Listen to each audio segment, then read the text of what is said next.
Welcome to Byte-Sized Tech, where we blend casual conversations with insightful discussions on the latest in technology and gadgets. Hey there. It's Friday, April 11th, 2025, and we've got quite a mix today. We're going to dive into some pretty cool and maybe slightly unsettling AI developments. Oh, yeah. Like what? Well, think AI that actually remembers you, like really remembers you from chat to chat. Okay, interesting. Plus, there's this super secretive electric vehicle startup backed by, well, you'll recognize the name. It's finally kind of stepping out of the shadows. I think I know which one you mean. And we'll touch on what's happening with phone design too. So yeah, lots to unpack. Sounds good. Let's jump in. All right, first up, AI getting a memory boost. OpenAI. Right. They're rolling out this improved memory for ChatGPT. Right. The big thing is it can apparently recall all your past conversations by default. Exactly, by default. The idea is, to create an AI companion that genuinely gets to know you over your life, basically. Yeah, quite a concept. Yeah. Moving AI from just a tool you use for a task to something persistent. Totally. Imagine an AI remembering project details from months ago, or your style, or, I don't know, preferences you mentioned ages back. It definitely opens up possibilities for, much richer interactions. More personalized, maybe more efficient, too, if it knows your context. But the privacy question looms large, doesn't it? Oh, absolutely. Giving an AI your entire chat history, that feels like a significant step. For sure. Now, OpenAI says you can opt out or use temporary chats that don't get saved. Right, they have those controls. But making it the default, that's a choice. Yeah. It really forces users to think about how much persistent data they're comfortable with. It's that classic convenience versus data control trade-off again. Yeah, exactly. So this is starting just with US Pro users for now, then Plus users get it. We'll have to see how people react. Definitely one to watch. Okay, shifting gears. Let's talk about things emerging. Slate Auto. Ah, yes, the EV startup. Apparently, figuring out what these guys were up to was a whole months-long hunt. Very secretive. And the backers are?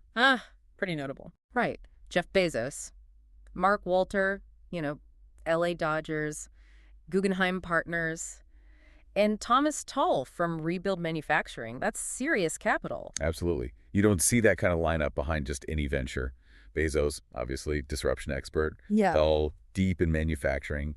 It suggests they're not just playing around. Yeah, it hints at maybe a really integrated approach, maybe trying to tackle costs differently. The sources didn't spill all the beans on the business model yet, but that level of investment screams ambition.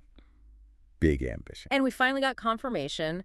A spy shot apparently shows their first product is an EV pickup truck. Okay, so jumping into a very competitive space then. Right. The EV truck market is getting crowded. What do you think Slate needs to actually, make a dent? Good question. It can't just be another electric truck. They'll need something unique, maybe superior towing or serious off-road chops. Or perhaps it's battery tech. Or even like a whole charging ecosystem play. Yeah, something has to stand out. With that backing, you figure they have something up their sleeve. You'd think so. They're clearly aiming for impact. Okay, let's move to something you can actually hold. Well, soon. The Google Pixel 9a. Ah, the new A-series Pixel. Yep, and Google's switching up the design. They finally dropped that camera visor bar thing on the back. Oh, interesting. Going for a flatter look? Yeah, flat back, apparently slimmer overall. And the early buzz is that it just feels, nicer to hold, better in the pocket. That makes a lot of sense. That visor was distinctive, sure, but maybe not always the most ergonomic choice. Improving the feel is smart for a phone aimed at a wider audience. Totally. And TechCrunch hit on this, saying it has, quote, most of what makes flagship Pixel phones so good at a $499 price point. And that's the key, isn't it? Hitting that value sweet spot. Great camera, clean software. Without the flagship cost. But obviously there are trade-offs to hit that price. Always. You're probably looking at, different materials, maybe slower charging speeds. And maybe not all the fancy on-device AI stuff the really high-end Pixels get. Exactly. Those are the typical compromises. But one thing Google usually delivers, even on the A-series, is that long-term support. Right. Software updates, security patches. That adds a lot of value over time. Makes it a pretty compelling option if you want something solid that lasts but don't want to spend a fortune. For sure. Could be a really popular one. Okay, let's zoom out a bit. Tariffs. This seems to be casting a bit of a shadow, huh? Yeah, there's a lot of uncertainty swirling around U.S. tariff policy. It impacts tech supply chains directly. So I saw there's this 90-day pause on some reciprocal tariffs. But the baseline 10% ones are still there, and the ones specifically targeting China are higher? Correct. That pause doesn't remove the underlying tension or the existing tariffs. It just adds another layer of complexity for companies planning their global operations. And it's making analysts nervous. I saw Dan Ives at Wedbush actually lowered price targets for Apple and Tesla because of this tariff disruption risk. Yeah, when analysts start adjusting targets for giants like Apple and Tesla, it shows you the potential scale of the impact. Tariffs can inflate costs for components, for manufacturing, that either gets passed to us, the consumers, or it eats into company profits. And it sounds like EV companies using those LFP batteries, lithium iron phosphate, are particularly vulnerable because a lot of those come from China. That's a key point. LFP batteries have advantages cost, safety, but relying heavily on imports from China makes companies using them very exposed to these specific tariffs in the U.S. market. So it could actually push companies towards different battery types or force them to rethink where they source things from? Absolutely. It injects geopolitical factors right into engineering and supply chain decisions. It's complicated stuff. Okay, speaking of EVs and complications, some slightly unexpected news. Lucid Motors is buying some of Nikola's assets out of bankruptcy. Oh, really? That is interesting. What are they picking up? It's about $30 million, mix of cash and other considerations. They get Nikola's factory, the lease on their Phoenix HQ, and certain machinery, equipment, and inventory. Wow. So basically, grabbing production infrastructure on the cheap. Seems like it. And they're planning to offer jobs to around 300 former Nikola employees, too? That's smart. Acquiring a factory and a trained workforce familiar with EV manufacturing that could seriously speed up Lucid's expansion plans, likely cheaper than building brand new. Good point. Could be a sign of some consolidation starting in the EV space?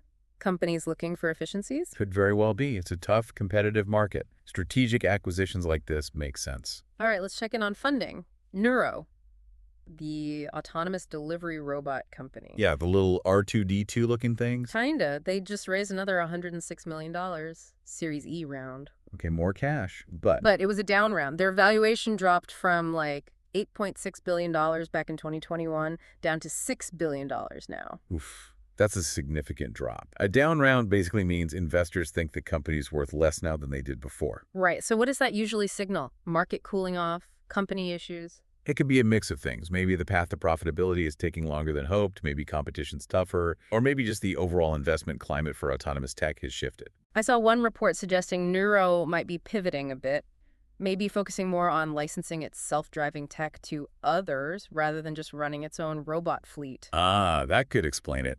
If they're shifting to licensing, maybe they don't need as much capital to build out huge fleets themselves, which could lead investors to adjust the valuation based on that different business model. Still, $6 billion isn't exactly pocket change. True, still a major player.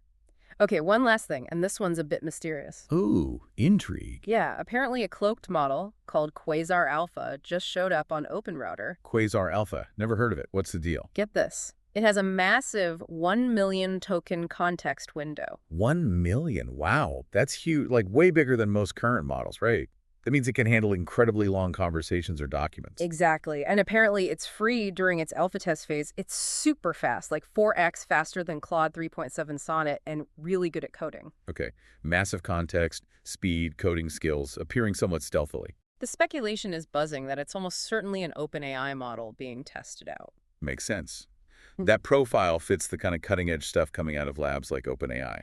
Yeah. Putting it on OpenRouter gets it tested by developers without a huge formal announcement. Sneaky. Kind of like a secret weapon appearing on the battlefield, right? It just shows how fast this AI stuff is moving, sometimes under the radar. Totally. You blink and there's some crazy new capability popping up. So yeah, from AI getting a super memory to secret EV trucks, a phone redesign, tariff worries, and now mystery AI, it's been another whirlwind week in tech. It really has. Never a dull moment. Makes you wonder what next week holds. It does, and it just, reinforces how much is changing, how much there is to keep up with. Constantly learning. That's the name of the game. Well, I think that about wraps up this deep dive. Indeed. Maybe something to ponder. As these AI models get these vast memories, practically remembering our entire digital interactions, how does that change how we think about our own history, our knowledge, maybe even who we are online? Deep thought to end on. Thanks for tuning in to Byte-Sized Tech. If you enjoyed the episode, feel free to like, comment, share, and definitely subscribe for more fun tech discussions. Catch you next time.